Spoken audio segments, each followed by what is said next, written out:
BC's Provincial Health Officer. This is our COVID-19 briefing for British Columbia for Thursday, November 19th, 2020.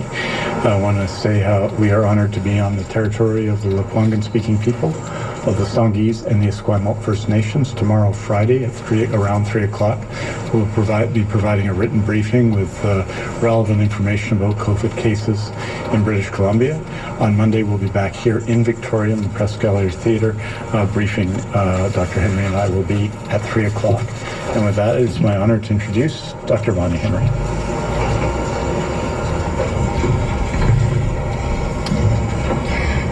Thank you very much and good afternoon. So for today, I want to report a total of 538 new cases of COVID-19 in British Columbia, including 9 epidemiologically linked cases, bringing our total to 24,960 people in British Columbia with COVID-19. The new cases by Health Authority, 178 are in the Vancouver Coastal Health Region, 309 people are in the Fraser Health Region, 12 people reside in the Vancouver Island Health Region, 28 people in the Interior Health Region, and 11 people are from the Northern Health Region. We now have 6,929 active cases of COVID-19 in the province in all of our health authorities, of whom 217 are in hospital, 59 of whom are in critical care or ICU. We have had, sadly, 1 additional death in the last 24 hours, bringing the number of people in British Columbia who've died from COVID-19 to 321. As always, we send our deep condolences and to the family, to the care providers of this person, one of our seniors who we've lost from long-term care. We now have 9,929 people under active public health monitoring across the province and 17,207 people who have recovered from COVID-19. We have 6 new healthcare outbreaks to report and no new ones that have been declared over, bringing our total to 59 active outbreaks in our healthcare system, 41 in long-term care or assisted living, and 40 in long-term care and assisted living and 19 in acute care.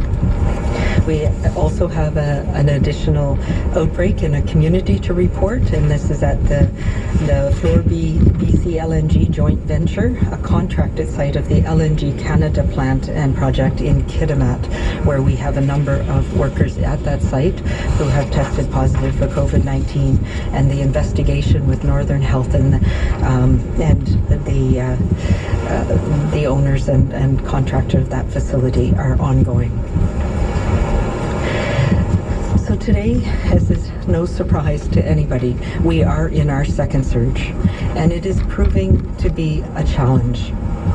While we all hoped that we would not experience a second wave based on what has been happening around the world, around this country, and around our province, we anticipated that this may occur. We knew that every pandemic that we've ever had has had more than one wave. And this has been proving to us and to people around the globe that this is a challenging virus to deal with. Despite where we may be today, I remain confident, and I know we will get through this. But we need to take more action now. COVID-19 is a virus that is proving to be a long road, this pandemic, and this is the road that we must travel. It will have bumps and will have challenges, and we are facing them today. As we know, we have seen a significant rise in new cases, hospitalizations, and tragically, deaths.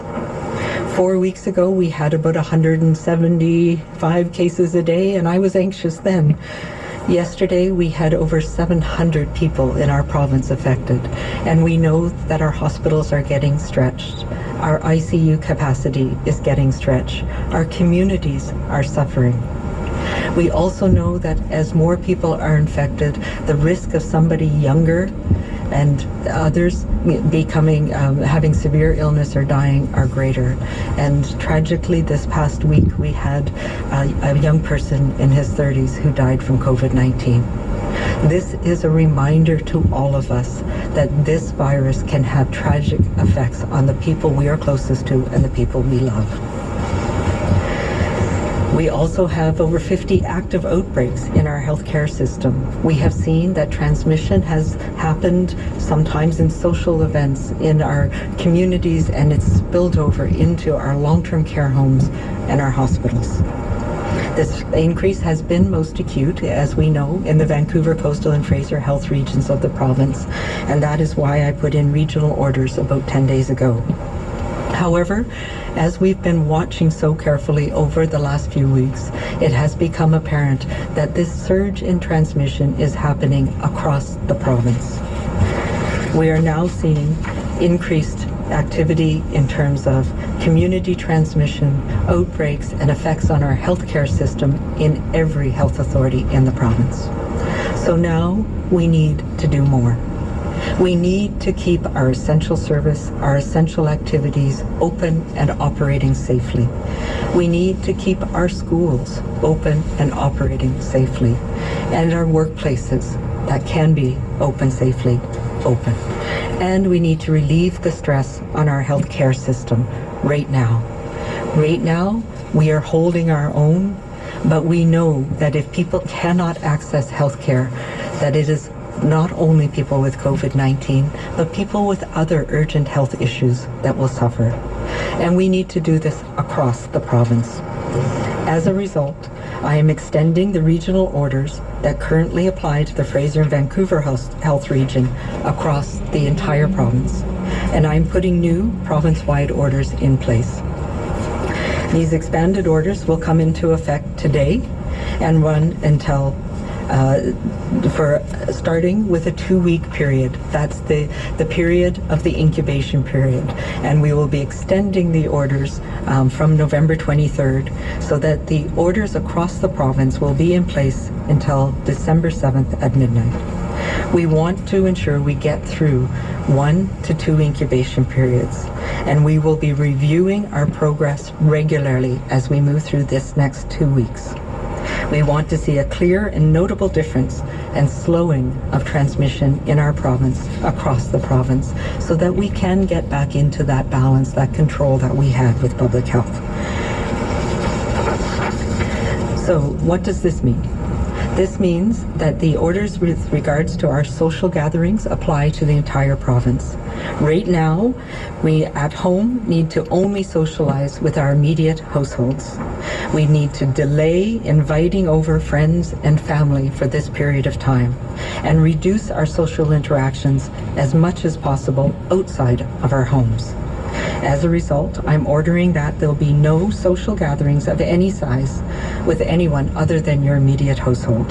This applies in our homes, vacation rentals, and in the community, and in public venues, including those with less than 50 people in controlled settings.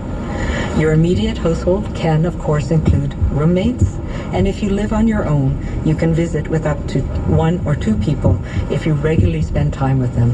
We need to go back to what we were doing in April and May and March when we had our pandemic bubble. And so if you are somebody who lives alone, that's that 1 or 2 people that you have a close relationship with. All indoor and outdoor events as defined in my gathering and events order are not allowed to take place until further notice. So that goes back, and that's a bit of a technical language. The mass gathering and events order is on their website, and it refers to the restrictions and limits. The maximum number of people we could have in an event was 50, and these events could take place in many different places. Those are now suspended across the province for the next 2 weeks. While places of worship are to have no in-person groups services for this period of time, I've had the privilege of meeting with a large number of faith leaders from around the province, and this is important, and they understand that we need our faith services more than ever right now, but we need to do them in a way that's safe. And with the community transmission that we're seeing, and the fact that we have seen transmission in some of our faith-based settings, we need to suspend those and support each other and find those ways to care for each other remotely. The exceptions will be those important events, funerals and weddings and ceremonies such as baptisms, which may proceed in a limited way with a maximum of 10 people, including the officiant. There are to be no associated receptions inside or outside your home or at any public or community-based venue associated with these important celebrations. The exceptions do include other activities that happen with COVID safety plans in some in these gathering sites, including medical group sessions, sessions like NA and AA meetings with a maximum of 50 people, less if the space is smaller, and ensuring that you have COVID-19 safety plans that are in place and are being acted upon. It also does not apply to those very important work functions that we have. What we are talking about is reducing our social activities, both in our home and outside our home and around our work periods. So if I work in the social services and I need to check on families, this does not apply to that situation. As well, if we have people who are doing work in our house, people who are our grandparents are coming to pick up children, those are not social gatherings. Those are essential functions that happen in and out of our home, and so those are not affected by this order. I have for many, many weeks made clear the importance of wearing masks, particularly now, as one of the measures that we have that can prevent transmission, along with those important things that we know work, like physical distancing,